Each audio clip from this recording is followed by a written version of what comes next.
बिस्मिल्लाहिर्रहमानिर्रहीम। अस्सलाम वालेकुम व्यूअर्स। मार्केट अपडेट वीडियो के साथ इरफान अमान आपकी खिदमत में हाजिर।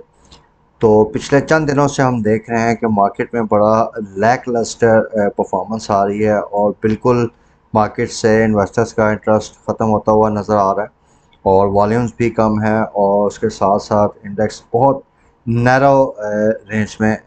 जो है वो परफॉर्म कर रहा है। तो व्यूअर्स, इसकी कुछ की रीज़न्स मैं आज आपकी साथ इस वीडियो में शेयर करूंगा और उसके साथ साथ कुछ इम्पोर्टेंट अपडेट्स हैं रिगार्डिंग सीमेंट सेक्टर, जो कि मैं आपके साथ इस वीडियो में आपके साथ डिस्कस करूंगा। सो तमाम व्यूअर्स से गुजारिश है कि इस वीडियो को एंड तक देखिए ताकि इसमें जो हम आपको इंफॉर्मेशन प्रोवाइड कर रहे हैं उससे आप अपनी डिसीजन मेकिंग में हेल्प ले सकें। तो वी स्टार्ट आवर वीडियो। तो व्यूअर्स, जो अभी हमारी इकोनॉमी का फंडामेंटल एक बड़ा इशू चल रहा है वो ये है कि गुज़िश्ता चंद दिनों से हम देख रहे हैं कि रुपया जो है वो डिस्पाइट कि हमें आईएमएफ का प्रोग्राम में हम इंक्लूड हो चुके हैं, हमें आईएमएफ का ट्रांच मिल चुका है, लेकिन उसके बावजूद एक्सचेंज रेट में जो रुपया है हमारा वो मुसलसल डॉलर के मुकाबले में गिर रहा है, which is a cause of concern. और इसी वजह से जो है काफ़ी ज़्यादा अनसर्टेनिटी पाई जाती है और इसका एक मटीरियल इफेक्ट जो है वो हमारी स्टॉक मार्केट्स पे भी आ रहा है। तो इस वीडियो में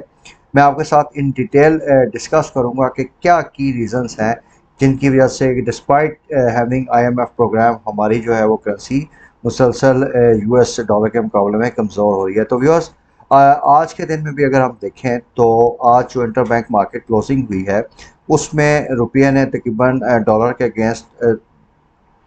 तौर पे 10 पैसे लूज़ किए हैं और रुपया जो है वो 231.92 के लेवल पे क्लोज हुआ है। तो ये तकरीबन 8वां या 9वां मुसलसल दिन है कि जब हम देख रहे हैं कि रुपया मुसलसल डॉलर के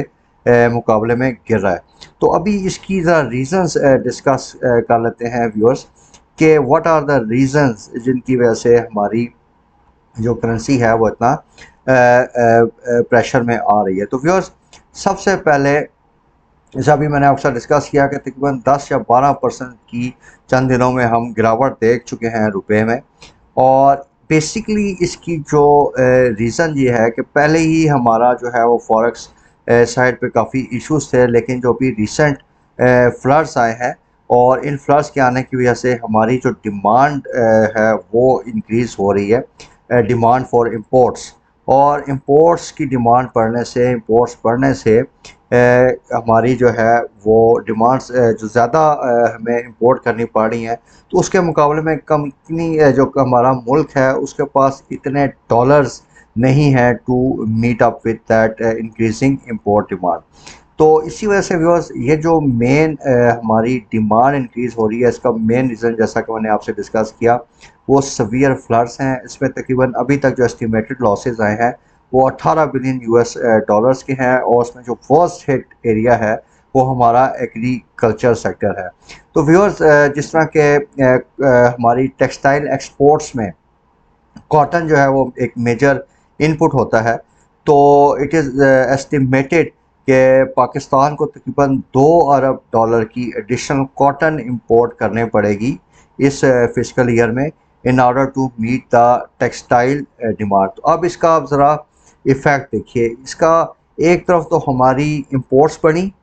जिसकी वजह से हमारी जो है वो करेंसी अंडर प्रेशर आ रही है, और दूसरी तरफ ये आपके एक्सपोर्ट को भी इफ़ेक्ट कर सकता है, क्योंकि अगर टेक्सटाइल इंडस्ट्री को उसकी डिमांड के मुताबिक कॉटन नहीं मिलती तो उससे आपकी एक्सपोर्ट जो है वो भी डिक्रीज़ कर जाएंगी। तो ये इसका एक कंपाउंडिंग इफ़ेक्ट आ रहा है कि हमारी एक्सपोर्ट्स भी इफ़ेक्ट हो रही हैं और हमारी इंपोर्ट्स ज़्यादा होने की वजह से हमारी करेंसी और रिजर्व्स भी प्रेशर में आ रहे हैं। इसी तरह व्यूअर्स, एक और अभी थ्रेट ये आ रही है कि कई ऐसे एरियाज़ हैं जहाँ पे हम गंदम काश्त करते थे और उसमें अभी काफ़ी हद तक अभी सैलाब का पानी खड़ा है। तो इसमें भी एक एस्टिमेशन ये आ रही है कि 3 से 5 मिलियन टन जो है वो हमें अपनी प्रोडक्शन में शॉर्टेज फेस करनी पड़ेगी सिर्फ गंदम में, और शायद हमें गंदम बाहर के मुल्कों से इंपोर्ट भी करनी पड़े, तो उससे हमारे रिजर्व पे फर्दर प्रेशर्स बिल्ड होंगे। इसी तरह व्यूअर्स, जिस तरह कि मैंने वीडियो के शुरू में डिस्कस किया कि डिफरेंट इंडस्ट्रीज़ हैं, अब क्योंकि बैंक के पास डॉलर कम है, एलसी खोलने में इशू आ रहे हैं, तो अगर एक्सपोर्ट इंडस्ट्री को सर्टन मटेरियल रिक्वायर होता है जो कि वो इंपोर्ट करते हैं और उसको फिर एक फिनिश प्रोडक्ट बना के फिर वो उसकी एक्सपोर्ट्स करते हैं, तो अगर इन इंपोर्ट्स पे रिस्ट्रिक्शंस लगती हैं या इंपोर्ट्स में इश्यूज आते हैं एलसीज खोलने की वजह से या डॉलर की शॉर्टेज की वजह से, तो अल्टीमेटली इससे हमारी जो है वो एक्सपोर्ट भी मुतासर हो सकती हैं, और एक्सपोर्ट मुतासर होने से हमारी जो रिमिटेंसेज जो फ़ौरन जो हमें एक्सचेंज हमें रिसीव होता है वो कमी होगी, और अल्टीमेटली हमें उस हमारी मैशत को उससे नुकसान होगा। तो वी और इन अ नट शेल पोजिशन ये है कि खुलासे में मैं अगर आपसे बात करूँ, तो फ्लड रिलेटेड डैमेजेस की वजह से हमारी जो हैं वो इंपोर्ट्स बढ़ रही हैं, क्योंकि हमारी काफ़ी जो एग्रीकल्चर प्रोडक्ट्स हैं वो डिस्ट्रॉय हुई हैं, तो इस वजह से हमें ज़्यादा इंपोर्ट्स अभी हमने शुरू कर भी दी हैं और हमें आइंदा आने वाले दिनों में भी करनी पड़ेंगी। उन इंपोर्ट्स के बढ़ने की वजह से हमारे फॉरेक्स रिजर्व्स पे प्रेशर पड़ रहा है, जिससे हमारी करेंसी जो है वो मुसलसल डीवैल्यू हो रही है, और इसका एक कंपाउंडिंग इफेक्ट ये है कि एक तरफ तो आपके फॉरेन एक्सचेंज रिजर्व्स कम हो रहे हैं, आपकी करेंसी डीवैल्यू हो रही है, और दूसरी तरफ ये भी रिस्क है कि इंपोर्ट्स के पैसे ना होने की वजह से, या इंपोर्ट जितनी इंपोर्ट्स की हमारी रिक्वायरमेंट है उतने आपके पास डॉलर ना होने की वजह से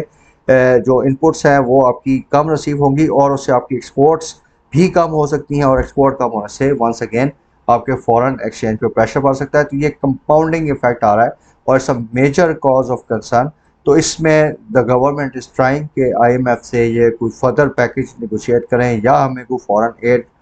रिसीव हो जाए, तो that is the way out. Otherwise आइंदा आने वाले दिनों में आप देखेंगे कि ये चीज़ कंपाउंड होगी और इसका एक नेगेटिव इफेक्ट ओवरऑल इकोनॉमी पे और हमारी स्टॉक मार्केट्स पे आ सकता है। तो व्यूअर्स, इसी तरह आजकल जो दूसरी एक मेजर न्यूज़ चल रही है वो ऑयल मार्केटिंग कंपनीज और रिफाइनरी से रिलेटेड है। आई थॉट उसमें भी मैं आपको थोड़ा सा ब्रीफ कर दूं। इसमें थोड़ा सा ये है कि अभी ये बहुत इसकी डिटेल्स जो हैं अभी अवेलेबल नहीं है, बड़ा वेग सी सिचुएशन है, लेकिन इस पे काम हो रहा है और इट इज़ एक्सपेक्टेड कि सूनर और लेटर ये जो D regulation of petroleum product है ये इम्प्लीमेंट होगा, तो इसके कॉन्सिक्वेंसेस का हमें थोड़ा सा अंदाज़ा होना चाहिए कि ऑयल मार्केटिंग कंपनीज और रिफाइनरी स्पेस के क्या कॉन्सिक्वेंसेस हो सकते हैं, ताकि अकॉर्डिंगली हम अपने इन्वेस्टमेंट प्लान में ऑयल मार्केटिंग कंपनीज और रिफाइनरीज के कुछ शेयर्स को इनकॉर्पोरेट कर सके। तो बेसिकली व्यूअर्स, डी रेगुलेशन में जो होने जा रहा है उसमें ऑयल मार्केटिंग कंपनी को ये लिबर्टी होगी कि वो अपनी पेट्रोलियम प्रोडक्ट की प्राइसेस को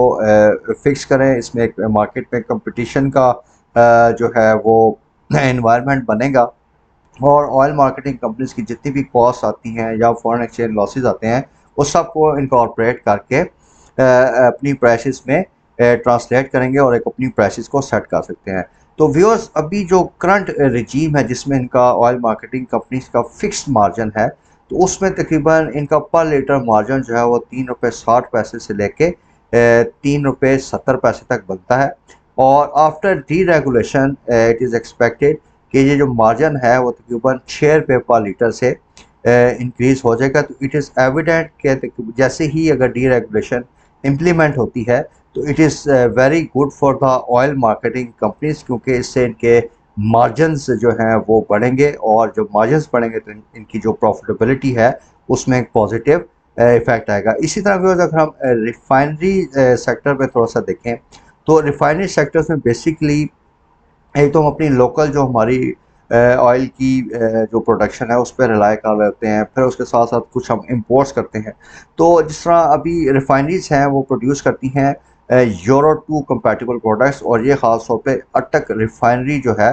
ये प्रोड्यूस कर रहा है। उसके साथ साथ जो इसकी एलाइड कंपनी है अटक पेट्रोलियम के थ्रू ये डिस्ट्रीब्यूट होता है। यूरो 2 जो है वो चीप है, सस्ता है विद कंपैरिजन टू जो हम क्रूड ऑयल कंपेयर करते हैं जो कि यूरो 5 स्टैंडर्ड से कंपैटिटिव है, जो कि different other oil marketing companies import कर सकती हैं। तो इस प्रोडक्ट पैरिटी की वजह से, क्योंकि ऑयल अटक रिफाइनरी ग्रुप जो है वो यूरो 2 जो है वो प्रोडक्ट प्रोड्यूस कर रहा है, जो कि थोड़ा सा क्वालिटी में कम है यूरो 5 से, but it is much cheaper. तो इस वजह से इसको थोड़ा सा कॉस्ट एडवांटेज आएगा, और V4C के जो अटक रिफाइनरी है और अटक पेट्रोलियम है, इस डी रेगुलेशन जब ये इम्प्लीमेंट होगी तो इसमें इनको ज़्यादा फ़ायदा होएगा। देयर फॉर वी सजेस्ट कि आप जैसे ही ये थोड़ा सा अगर आपको टिप्स से मिलते हैं तो ख़ास तौर पे अटक रिफाइनरी का जो शेयर है इसमें आप बाय ऑन डिप्स की स्ट्रेटजी के साथ भी एक्यूमुलेशन स्टार्ट कर दें, और जैसे जैसे ये डी रेगुलेशन की चीज़ मटीरियलाइज होती जाएगी यू विल सी कि इसमें काफ़ी अच्छा इसमें प्राइस एक्शन आ जाएगा। लेकिन वंस अगेन जैसा हमारी इस कंट्री में होता है कि डिफरेंट इसमें जो पॉलिसी आती है तो उसमें काफ़ी ज़्यादा उसमें रेजिस्टेंस भी आती है। तो अभी डिफरेंट ऑयल मार्केटिंग कंपनीज ने ये जो TORs टर्म्स ऑफ रेफरेंसेस इनको बोलते हैं मिनिस्ट्री की तरफ से आए हैं, तो उस पर अपने कंसर्न्स किए हुए हैं कि जी डीलर मार्जिन कैसे फिक्स होगा, टैक्सेस कैसे आएंगे, तो इस तरह के इशूज़ हैं। It will take time but ultimately ये इम्प्लीमेंट होना है, और इसमें V4C कि अटक रिफाइनरी और अटक पेट्रोलियम जो है वो मेन इसके बेनिफिशरी हो सकते हैं। अच्छा व्यूअर्स, हमारी जो तीसरी अपडेट है it is related to the cement sector. उसमें व्यूअर्स अपडेट ये है कि coal prices over the past few weeks तकरीबन $63 से इंटरनेशनल मार्केट्स में डिक्रीज़ हो चुकी हैं। ये जो रिचर्ड बे कोल है फाइनेंस क्वालिटी का, वो तकरीबन $362 से डिक्रीज़ होके $299 पे आ चुका है। अच्छा, अब इसमें जैसा कि हम अपनी प्रीवियस सीमेंट सेक्टर से रिलेटेड वीडियोस में आपके साथ डिस्कस कर चुके हैं कि हमारे जो सीमेंट मैन्युफैक्चरर्स हैं या सीमेंट प्रोड्यूसर्स हैं,